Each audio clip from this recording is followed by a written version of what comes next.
साहब का, जिन्होंने कल हमने एक फ़ोन ही किया, सिर्फ उसी में हमारी जो एक मांग रखी हमने कि हमें थोड़ा सा कल टाइम चाहिए, तो हेडमास्टर सर ने एक ही टाइम में कहा कि आप बिल्कुल मोस्ट वेलकम है, आप। दूसरा, हमने डॉक्टर साहब को कल फ़ोन किया तो डॉक्टर साहब ने भी यही जवाब दिया कि भाई सर बिल्कुल हम आपके पास हाजिर हो जाएंगे, और सही समय पे यहाँ पर पहुँचे। तो आज का जो हमारा मेन मुद्दा है वो था नशा मुक्ति का, यानी कि नशे से हमें अपने आप को, अगर कोई नशा करता है, अपने आप को आज़ाद करना, अपने देश को, अपने समाज को नशे से मुक्त करना। मेन मुद्दा हमारा ये है।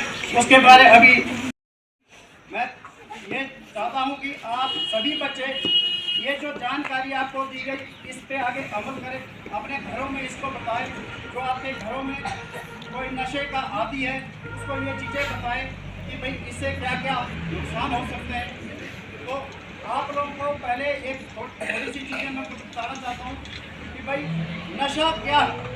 पहले एक नुकसान बता दूँ, छोटा सा नुकसान। सबसे पहला नुकसान है हमारे अपने शरीर का, क्योंकि अगर हम कोई भी नशा करते, मान लो दारू पीते या चरस का इस्तेमाल करते, उससे क्या, जैसे डॉक्टर साहब ने आपको बताया, कैंसर होने के चांसेस है, बीमारी हमारे शरीर में बढ़ेगी, हमारी मानसिक सोच जो है कमजोर हो जाएगी, शरीर का विकास हमारा नहीं हो पाएगा, ये हमारा कमजोर हो जाएगा। तो इससे जो है पूरा नुकसान हमारे शरीर में ही पड़ेगा। दूसरा नुकसान उसका हमारे परिवार में पड़ता है। अगर हमारे घर में कोई आदमी एक नशा करता होगा तो उस घर में कभी भी खुशी नहीं आ सकती। कभी आप लोगों ने अपने गांव वगैरह में देखा होगा कभी, तो कभी भी उस घर में खुशी नहीं होती है। क्यों?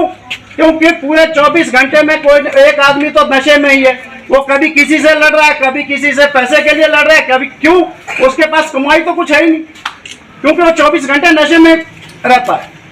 तो इसलिए जो है उसका परिवार पे बहुत ज़्यादा नुकसान पड़ता है। दूसरा नुकसान उसका अपने समाज में, वहाँ पर जो हमारे, मान लो एक गांव में अगर 2-4 दारू पीने वाले हैं तो उसके अपने गांव में बहुत नुकसान होता है। गांव में नुकसान है क्योंकि वो गांव का माहौल खराब करते हैं। हमारे गांव का जो एक अच्छा समाज होता है उस समाज को खराब कर देते हैं। उससे जो क्या, हमारे गांव से बाहर जो हमारी आवाज़ आएगी कि यार उस गांव में ये हालत है। तो हमें इस चीज को खत्म करना है। इस चीज को खत्म करने के लिए हमें एक छोटी सी मुहिम शुरू करनी पड़ती है। जो मुहिम शुरू ये है हमारी कि भाई जो बच्चे हैं, बच्चों जो है कल का भविष्य माना जाता है देश का। क्योंकि जो भी आज किसी ओहदे पे प्रधानमंत्री बैठे हैं, राष्ट्रपति बने हैं, वो कल के प्रधानमंत्री राष्ट्रपति आप लोगों के बीच में है, वो आप लोगों से बनेंगे। उसके लिए बनने के लिए आप लोगों को अपनी शिक्षा, अच्छी शिक्षा लेनी होगी, अपने आप को अच्छा रखना होगा, समाज में अपना नाम रखना होगा, और साथ में अपने समाज को एक अच्छा बनाना होगा।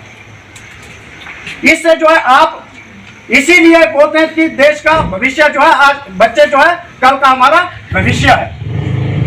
तो इसलिए आप लोग सब ये निर्णय लें कि जो भी आपके आस पड़ोस में, घरों गांव में अगर कोई भी नशा करता है, उससे जो है नशा छुड़ाना है, किसी भी हालत से उसको जो है नशे से दूर रखना है। अगर हम आज हम यहाँ पर लगभग 100-150 आदमी बैठे हैं, अगर हम 1-2 आदमी अपने साथ और जोड़ते हैं तो हमारे कितना हो जाएगा, 150 है तो कितने हो गए, 300। अगर वो 300 आदमी इस तरह जोड़ते जाएंगे तो एक दिन जरूर आएगा कि हमारा पूरा समाज और हमारा पूरा देश जो है नशे से मुक्त होगा। और इस चीज का हम पूरा विश्वास करते हैं कि आप लोग इस पे जरूर अमल करेंगे। और इसी के साथ में धन्यवाद। जय हिंद।